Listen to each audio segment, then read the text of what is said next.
Hello my viewers, this is Sakshi Sharma और आप देख रहे हैं शिवाक्षी मैथमेटिक्स चैनल। तो जैसे कि आपको पता है हम रिलेशन एंड फंक्शन चैप्टर पढ़ रहे हैं। तो उसमें हम ऑर्डर्ड पेयर पढ़ा था हमने सबसे पहले। क्योंकि ऑर्डर्ड पेयर पढ़ना बहुत इंपॉर्टेंट था, क्योंकि आज जो हम कार्टेशियन प्रोडक्ट में बात कर रहे हैं, तो जैसे कि आप डेफिनेशन देख रहे हैं तो यहाँ पे हमें एक वर्ड देखने को मिल रहा है ऑर्डर्ड पेयर, है ना। तो हमें इसलिए सबसे पहले समझना था कि ऑर्डर्ड पेयर किसको बोलते हैं, है ना। सॉरी। तो ऑर्डर्ड पेयर के बारे में समझना ज़रूरी था, तो वो मैं आपको बता चुकी हूँ। आपको पता है तो बहुत ही अच्छी बात है, और अगर नहीं पता तो आप आई बटन पे क्लिक करिएगा और देख सकते हैं वहाँ से कि क्या होता है ऑर्डर्ड पेयर। तो चलिए आज हम बात करेंगे कार्टेशियन प्रोडक्ट की, ठीक है। तो इसको पहले जनरली थोड़ा समझते हैं कि ये होता क्या है। क्या है मैम, ये तो नाम ही समझ में नहीं आ रहा। कार्टेशियन प्रोडक्ट तो हमें समझ में आ रहा है कि मल्टीप्लाई, है ना। तो बिल्कुल कुछ नहीं है, ये मल्टीप्लाई ही है, ठीक है। क्या है ये, एक मल्टीप्लाई ही है। जैसे हम सपोज नंबर्स की मल्टीप्लाई करते हैं, तो नंबर्स में हम कैसे करते हैं। सिंपली अगर मैंने बोला कि 4 की 3 से मल्टीप्लाई कर दीजिए, तो आप डायरेक्टली क्या बोल देते हैं कि हाँ मैम ठीक है, 4 3 12 हो गया, ये मल्टीप्लाई हो गई, ठीक है। या अगर मैं बोलूँ कि वेक्टर की करिए, तो आप क्या करते हैं, ए वेक्टर डॉट बी वेक्टर भी आपने पढ़ा है, या आपने ए वेक्टर क्रॉस बी वेक्टर भी पढ़ा है। इसकी मल्टीप्लाई भी देखिए, मैट्रिसेस की भी मल्टीप्लाई आपने देखी होगी, है ना। नहीं देखी तो आगे देखेंगे, ठीक है। तो सब में मल्टीप्लाई होती हैं। तो ऐसे ही अगर मैं रिलेशन चैप्टर की बात करूं, तो उसमें कैसे मल्टीप्लाई करते हैं, या उसका क्या नाम दिया गया, उसका नाम दिया गया कार्टेशियन प्रोडक्ट, ठीक है। समझ में आया होगा आपको क्या, कि सिंपली कार्टेशियन प्रोडक्ट कुछ भी नहीं है, क्या है, फिर एक मल्टीप्लाई ही है, लेकिन बस रूप अलग है। मतलब किस तरीके से इसको मल्टीप्लाई करते हैं, किस तरीके से सॉल्व करते हैं, वो मैथड डिफरेंट है। अदरवाइज है क्या, एक मल्टीप्लाई ही करनी है, ठीक है। तो ये तो हम सिंपली कर देते हैं, लेकिन यहाँ पे थोड़ा सा डिफरेंट है ना। तो जिसको नाम दिया गया रिलेशन चैप्टर में क्या, कार्टेशियन प्रोडक्ट, ठीक है। चलो अब डेफिनेशन देखो इसकी जरा। अब आप बोलोगे मैम डेफिनेशन तो बहुत ही डिफरेंट लग रही है ना, बहुत डिफिकल्ट भी लग रही है। हाँ, तो बिल्कुल कुछ भी डिफिकल्ट नहीं है। जैसे कि हम करते हैं हमेशा, हम क्या करते हैं, डेफिनेशन को समझने से पहले हम एक एग्जाम्पल समझते हैं, ठीक है। तो चलो एक एग्जाम्पल समझते हैं, एक एग्जाम्पल ले लेते हैं। पहले एग्जाम्पल को अच्छे से समझेंगे, उसके बाद मैं आपको पूरी डेफिनेशन समझाऊंगी बहुत अच्छे से, ठीक है। बिल्कुल टेंशन नहीं लेना है, हर एक चीज़ को बहुत अच्छे से समझाने की कोशिश करी हूँ, ठीक है। मैं अपना बेस्ट दे रही हूँ आप लोगों के लिए। सॉरी। ठीक है, तो देखते जाइए, बस एग्जाम्पल समझते हैं, उसके बाद अपने डेफिनेशन पर आएंगे। डेफिनेशन भी आपको बहुत अच्छे से समझाऊंगी मैं, कोई आपका डाउट नहीं रहेगा, ठीक है। तो चलो एक एग्जाम्पल देख लेते हैं।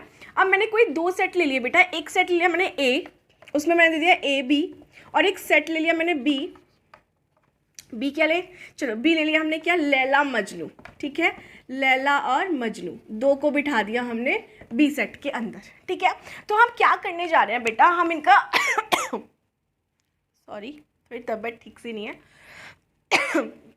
सॉरी। हम क्या निकाल रहे हैं, कार्टेशियन प्रोडक्ट निकाल रहे हैं। यानी कि हमें क्या निकालना है, ए क्रॉस बी। कार्टेशियन प्रोडक्ट को हम कैसे लिखते हैं, इस तरीके से लिखते हैं, ए क्रॉस बी लगा के, है ना।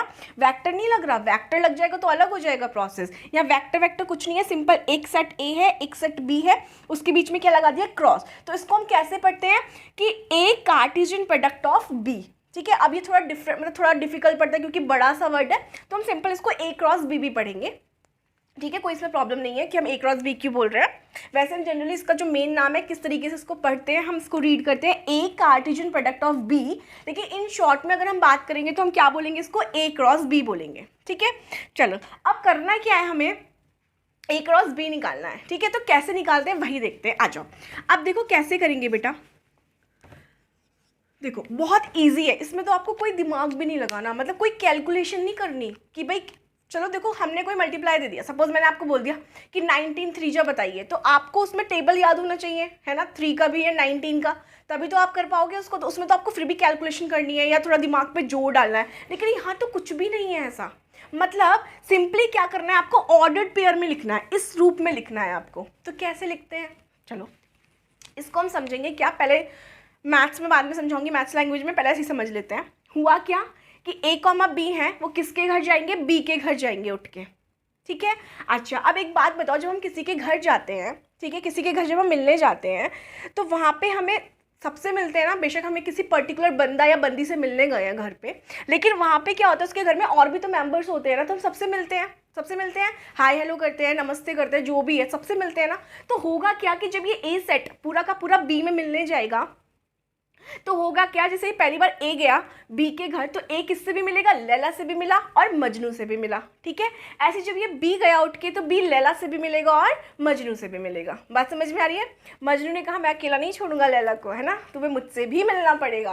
तो क्या हुआ बेटा, जब ये मिले, यानी कि मिले का मतलब क्या हो गया, हमने इनको एक ऑर्डर्ड पेयर में बंद कर दिया। मतलब जब ए लैला से मिला तो हो गया ए कॉमा लैला, फिर ए किससे मिला, मजनू से भी मिला, तो दूसरा हो गया ए कॉमा मजनू, ठीक है। फिर बी गया लैला के पास, तो हो गया बी कॉमा लैला और बी कॉमा मजनू, ठीक है। और क्या बना, बी कॉमा मजनू, ठीक है। अब ये क्या है, अब ये क्या लिख दिया मैंने, अरे भैया मैंने क्वेश्चन ही सॉल्व कर दिया, यही तो निकालना था हमें ए क्रॉस बी, लो निकाल दिया। अरे ये इतना इजी है, हाँ इतना ही इजी है, इसमें कुछ भी नहीं है बेटा जी, कुछ भी, मतलब आपको मैंने बोला ना कोई कैलकुलेशन लगाने की ज़रूरत नहीं है। सिंपली आपको करना कि अगर ए क्रॉस बी बोल रहा है तो ए के जितने एलिमेंट है उनको बी के घर पहुंचा दो, और जब बी के घर मिलेंगे तो सबसे मिलेंगे। कहने का मतलब ये हुआ कि जितने भी इसमें एलिमेंट प्रेजेंट होंगे बी सेट के अंदर, तो वो पहला वाला एलिमेंट उन सबसे मिलेगा। तो मिल लिया, पहले ए लैला से मिला, फिर ए मजनू से मिला, फिर दूसरा वाला गया उठ के, क्योंकि इसमें दो ही एलिमेंट है तो दोनों से मिल लिया ए, फिर बी गया तो बी लैला से भी मिला और बी मजनू से भी मिला। तो कितना ईजी है ना। चलो ये तो हमने सीख लिया कि मल्टीप्लाई कैसे करते हैं, अभी और समझेंगे अच्छे से, और समझेंगे। अब ये समझने के बाद थोड़ा सा डेफिनेशन पे पहुंचते हैं, फिर आगे की और बातें करेंगे, ठीक है। चलो तो इससे अब डेफिनेशन समझते हैं। डेफिनेशन क्या है, कार्टेशियन प्रोडक्ट। तो बोला उसने two non empty sets A and B. अब एक बात बताइए मुझे, मैथ्स में हम क्या पढ़ते हैं कि अगर मैं किसी जीरो की मल्टीप्लाई कर दूँ किसी भी चीज़ के साथ, तो हमेशा क्या आएगा, निकल के जीरो आता है ना, ये बात अच्छे से आप जानते हैं। तो एक बात बताओ, अगर मैंने यहाँ पे सेट्स को खाली ले लिया, एम्प्टी सेट ले लिया, तो क्या कुछ निकल के आएगा मेरे पास प्रोडक्ट? सॉरी, नहीं आएगा ना, कुछ भी नहीं निकल के आएगा। इसका मतलब क्या हुआ, इसलिए उसने साफ साफ बोला कि टू नॉन एम्प्टी सेट्स, यानी कि हमारे पास कैसे सेट होने चाहिए, नॉन एम्प्टी, यानी कि उसमें कोई ना कोई एलिमेंट जरूर बैठा होना चाहिए, ठीक है। अच्छा जी आगे बढ़ते हैं। उसने बोला था Cartesian product A cross B, जब हम ये निकाल रहे होंगे वो क्या होगा, इज द सेट होगा of all ordered pair, is the set of all ordered pair, है ना, of elements from A and B. मतलब कि ये देखो सारे एलिमेंट जो बैठे हैं ए और बी सेट के बैठे हैं ना, देखो ए और बी कहाँ के हैं, ए सेट के हैं, और लैला मजनू कौन से सेट के बैठे हैं, बी सेट के। तो उसने वही बोला कि the Cartesian product A cross B is the set of all ordered pair of elements from A and B. मतलब उसके अंदर वही एलिमेंट लेने हैं जो हमें सेट में गिवन होंगे, ठीक है। अच्छा जी, अब उसने ये डेफिनेशन, अब ये लिख दिया उसने एक मैथमेटिक, क्या मतलब है इस लाइन का, ये मैथमेटिकल एक्सप्रेशन लिख रखा है। तो इसका मतलब क्या है कि जब कार्टेशियन प्रोडक्ट होगा उसमें आपको ऑर्डर्ड पेयर देखने को मिलेंगे, ठीक है जो दिख रहे हैं। तो उसने बोला है बेटा कि स्मॉल ए, यहाँ पे स्मॉल ए क्या है, स्मॉल ए बेटा उससे, स्मॉल ए को उस चीज़ से डिनोट किया गया है कि वो एलिमेंट जो किसके होंगे, ए सेट के। और यहाँ बी का मतलब क्या है कि वो एलिमेंट जो कैपिटल बी सेट में प्रेजेंट होने चाहिए। स्मॉल ए और स्मॉल बी क्या है, स्मॉल ए और स्मॉल बी आपका एलिमेंट्स को शो कर रहा है ना। और वो कहाँ से होंगे, अगर स्मॉल ए की बात करूँ तो वो कैपिटल ए के होने चाहिए सेट के, और स्मॉल बी क्या होना चाहिए, कैपिटल बी। यानी कि जो आपका ऑर्डर्ड पेयर बनकर आएगा, इसमें पहला वाला जो एलिमेंट होगा वो ए सेट का होना चाहिए, और जो दूसरा वाला एलिमेंट होगा वो बी सेट का होना चाहिए, बस उसने ये बताया है। तो देखो अपने एग्जांपल में ए क्रॉस बी निकाला हमने, तो ए क्रॉस बी में देखो क्या कि पहला एलिमेंट देखो किसका है, ए सेट का, और दूसरा एलिमेंट किसका है, बी सेट का। तो यही तो हमारी डेफिनेशन बोल रही है, ठीक है ना। तो आई थिंक आपको समझ में आ गया होगा कि डेफिनेशन का क्या मतलब है, अच्छे समझा दिया है, ठीक है। चलो अब बेटा इसको देखो, बी क्रॉस ए निकाले तो क्या निकलेगा, तो क्या निकलेगा, अब लैला मजनू उठ के जाएंगे किसके घर, ए के घर, यानी कि कैसे हो जाएगा, लैला कॉमा ए, लैला ही पहले वो ए से मिली, फिर मजनू आया तो वो मजनू भी किससे मिलेगा, ए से मिलेगा, ठीक है। फिर लैला किससे मिलेगी, बी से मिलेगी, और फिर मजनू किससे मिलेगा, बी से मिलेगा, ठीक है। तो ये हो गया आपका क्या, कार्टेशियन प्रोडक्ट, ठीक है। तो बेटा कार्टेशियन प्रोडक्ट हम ए क्रॉस बी भी निकाल सकते हैं, बी क्रॉस ए भी निकाल सकते हैं, ठीक है, तो हमने देख लिया कैसे निकालते हैं कार्टेशियन प्रोडक्ट, फिर हमने देखा कि डेफिनेशन हमसे क्या कह रही है ना, फिर हमने उसका मैथमेटिकल एक्सप्रेशन समझा कि हम कैसे लिख सकते हैं ए क्रॉस बी का मतलब होता है वो ऑर्डर्ड पेयर, हमें ऑर्डर्ड पेयर मिलेंगे और उसमें जो पहला एलिमेंट है वो कैपिटल ए का होना चाहिए और दूसरा एलिमेंट कैपिटल बी का होना चाहिए। ठीक है, तो वही देखा हमने एग्जाम्पल से ए क्रॉस बी निकाला था, तो फर्स्ट एलिमेंट एक ए से बिलोंग कर रहे हैं और सेकेंड एलिमेंट सारे बी सेट से बिलोंग कर रहे हैं। ठीक है, लेकिन बेटा जब हम बी क्रॉस ए निकालेंगे तो क्या हो जाएगा, जो भी हम निकालते हैं वहाँ पे जो स्टार्टिंग में सेट बैठा होता है ना बेटा, तो फर्स्ट एलिमेंट उसी सेट का होना चाहिए। तो देखो जब हमने बी क्रॉस ए निकाला तो फर्स्ट एलिमेंट क्या है, लैला, तो वो किसकी है, बी सेट, और दूसरा वाला जो एलिमेंट है वो किसका है, ए सेट का। तो आपको क्या ध्यान रखना है, आपने अभी तक क्या सीखा, आपने कार्टेशियन प्रोडक्ट निकालना सीखा है। ठीक है, कैसे निकालते हैं, दूसरी चीज़ आपने डेफिनेशन अच्छे से समझी है, इस मैथमेटिकल एक्सप्रेशन का क्या मतलब है आपने वो समझा। ठीक है, फिर हमने देखा हम ए क्रॉस बी निकाल सकते हैं, तो क्या हम बी क्रॉस ए भी निकाल सकते हैं, बिल्कुल हम बी क्रॉस ए भी निकाल सकते हैं। ठीक है, अब हम क्या याद रखेंगे, अब हम ये याद रखेंगे कि जब हम ए क्रॉस बी निकालेंगे तो यहाँ स्टार्टिंग में जो भी सेट गिवन होगा तो बेटा ऑर्डर्ड पेयर के अंदर फर्स्ट एलिमेंट उसी सेट का होना चाहिए। जैसे हमने बी क्रॉस ए निकाला तो फर्स्ट एलिमेंट बी का होना चाहिए, ए क्रॉस बी निकाला तो फर्स्ट एलिमेंट ए का होना चाहिए सभी ऑर्डर्ड पेयर में। ठीक है, तो हमने ये चीज़ ध्यान रखी है। ठीक है, तो आई थिंक आपको समझ में आ गया होगा। अब एक हैशटैग एक रिमार्क नोट करवा रही हूँ, नोट करिए क्या, कि A cross B not equal to B cross A. ठीक है, इसको आप ध्यान रखेंगे कि कभी भी बेटा इन जनरल अगर मैं बात करूँ तो क्या इन जनरल, मतलब रेयर केस तो देखो हर जगह होता है, एक्सेप्शंस तो हर जगह देखने को मिलते हैं, है ना, चाहे वो केमिस्ट्री में तो एक्सेप्शंस भरे पड़े हैं, है ना, as you know all. Anyways, तो इन जनरल अगर मैं बात करूं तो बेटा ए क्रॉस बी कभी भी इक्वल नहीं होगा किसके, बी क्रॉस ए के। क्यों, क्योंकि इसमें ऑर्डर मैटर करता है। भाई कार्टेशियन प्रोडक्ट के अंदर क्या लिख रहे हैं, ऑर्डर्ड पेयर, और ऑर्डर्ड पेयर में ऑर्डर मैटर करता है, कल समझा चुकी हूँ, है ना। तो देखो यहाँ पे ए कॉमा लैला है और यहाँ पे लैला कॉमा ए है, यानी कि यहाँ पे जो ए था ए क्रॉस बी के अंदर जो स्मॉल ए है वो इस ऑर्डर्ड पेयर का फर्स्ट एलिमेंट है और ये इस ऑर्डर्ड पेयर का सेकंड एलिमेंट बन गया है, यानी कि both are the different terms, right. इसलिए यहाँ पे ऑर्डर मैटर करता है, इसलिए ए क्रॉस बी कभी भी इक्वल नहीं होगा किसके, बी क्रॉस ए के। इन जनरल अगर मैं बात करूँ, रेयर केसेस तो होते रहते हैं। ठीक है, चलो एक ही रिमार्क आपको ध्यान रखना है, एक और रिमार्क पढ़ते हैं। ठीक है, सेकेंड चीज़ आपको क्या ध्यान रखनी है बेटा, जिसके अंदर जितने भी देखो रिमार्क या हैशटैग आज नोट करवाऊंगी वो आपको सारे नोट करने हैं, यही छोटे छोटे की पॉइंट्स हैं जो आपको याद रखने हैं।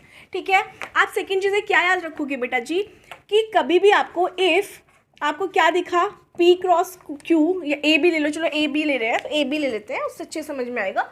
मतलब पी क्रॉस क्यू का मतलब क्या है, एक सेट पी है और एक सेट क्यू है। एनीवेज, मैंने ए और बी ले लिया, तो अगर कभी भी बेटा कोई कार्टेशियन प्रोडक्ट है और उसका हमें आंसर क्या मिलता है, फाई मिलता है, तो ये कब पॉसिबल होगा, ये तभी होगा if and only if either A is equals to phi हो, या B is equals to phi हो, या A is equals to B, दोनों क्या होने चाहिए, फाई, यानी कि दोनों सेट ऐसे होने चाहिए, तभी ये कंडीशन हमें देखने को मिलेगी। वो क्या कह रहा है, अगर कभी भी दो कार्टेशियन प्रोडक्ट का आंसर कुछ भी नहीं आता, एक मतलब फाइनल सेट या एम्प्टी सेट निकल के आता है, तो वो किस कंडीशन में पॉसिबल है, तो बेटा उस कंडीशन में पॉसिबल है या तो कोई भी एक सेट ए वो फाई हो, खाली हो। अब एक बात बताओ, मैथ में हम जब भी किसी जीरो की मल्टीप्लाई किसी दूसरे टर्म से या किसी दूसरे नंबर से मल्टीप्लाई करते तो हमेशा क्या मिलता है हमें, जीरो। भाई जीरो भी क्या एक तरीके से एम्प्टी बोल सकते हैं ना, तो वही चीज़ है, अगर कोई भी एक सेट खाली है उसमें कोई एलिमेंट्स ही नहीं बैठा बेटा जी, तो उसका क्या कभी ऑर्डर्ड पेयर में बना सकती हूँ, नहीं। तो या तो वो कह रहा है या तो कोई भी एक सेट फाई हो, मतलब एम्प्टी हो, या तो चाहे ए हो जाए चाहे बी हो जाए, या दोनों ही अगर फाई है तब भी उस कंडीशन में हमें क्या मिलेगा, कार्टेशियन प्रोडक्ट हमेशा कैसा मिलेगा, फाई मिलेगा, यानी कि एक एम्प्टी सेट मिलेगा। तो इस रिमार्क को भी आप हमेशा ध्यान रखेंगे। ठीक है जी, समझ में आया होगा, बिल्कुल आ रहा है मैम, है ना। चलो अब एक क्वेश्चन आगे पढ़ते हैं बेटा, क्या क्वेश्चन तो नहीं, एक चीज़ समझते हैं, वो भी आप रिमार्क करके ध्यान रखिएगा। देखो बेटा, पहले मैं एक फॉर्मूला लिखवा रही हूँ कि हम कैसे निकालेंगे कि कार्टेशियन प्रोडक्ट के अंदर कितने ऑर्डर्ड पेयर बनेंगे, है ना। जैसे कि हमने सेट वाले चैप्टर में पढ़ा था, हमने सबसेट्स निकाले थे ना, कि कितने सबसेट्स बनते हैं, टोटल नंबर ऑफ सबसेट्स, यानी कि 2 की पावर n के फॉर्मूले से निकाले थे। तो बेटा ऐसी रिलेशन के अंदर जब हम कार्टेशियन प्रोडक्ट निकाल रहे हैं तो हमें पता तो होना चाहिए ना कि भाई कितने ऑर्डर्ड पेयर निकल के आएंगे मल्टीप्लाई करने के बाद, तो वो हम किस फॉर्मूले से निकालेंगे। तो आपको एक और हैशटैग याद रखना है, क्या कि number of A cross B है ना, या number of B cross A, या तो मैं कोई ए क्रॉस बी निकाल रही हूँ या बी क्रॉस ए भी निकाल रही हूँ, तो बेटा वो हमेशा इक्वल होगा किसके, n A into n B के।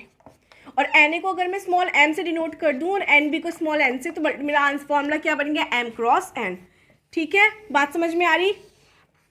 ये क्या मैं बोल सकती हूँ यहाँ पे, total number of ordered pair, ordered pair है ना, इन कार्टेशियन प्रोडक्ट, इन कार्टेशियन प्रोडक्ट। समझ में आया कुछ, कुछ आ रहा है मैम, तो पूरा समझते हैं ना, कुछ क्यों समझेंगे, है ना। देखो पहले समझ लो एम क्या होता है। एम है बेटा आपका number of elements, number of elements present in A, present in set ए। और ये क्या हो जाएगा ऐसी, नंबर ऑफ एलिमेंट, शॉर्ट में लिख रही हूँ, प्रेजेंट इन बी। ठीक है जी। हाँ, तो आपको ये फॉर्मूला याद रखना है बेटा, किस लिए, total number of ordered pair in Cartesian product, यानी कि कार्टेशियन प्रोडक्ट के अंदर कितने ऑर्डर्ड पेयर बनेंगे वो हमें कैसे पता चलेगा, m इंटू एन से। ठीक है, तो ये एक फॉर्मूला है, इसको याद रखना है। चलो एक एग्जाम्पल समझ लेते हैं। ठीक है, छोटा सा एग्जाम्पल ले लेती हूँ, ऊपर ही रेज कर देती हूँ। ये आपको ध्यान रखना है बेटा, बहुत इंपॉर्टेंट है। ठीक है, क्योंकि इसी के बेस पे हम रिलेशन में भी थोड़ा सा पढ़ने वाले हैं, थोड़ा सा कुछ वो आपको वहीं बताऊंगी, ये पूरा आप ध्यान रखिएगा इसको। ठीक है, चलो अब एक एग्जाम्पल समझ लेते हैं कि ये सब मैंने क्या लिखा है। एक एग्जाम्पल समझते हैं। जैसे मैंने कोई एक एग्जाम्पल ले लिया, एक सेट है ए, उसमें मैंने डाल दिया a कॉमा बी, और एक सेट ले लिया मैंने क्या, 1 कॉमा 2।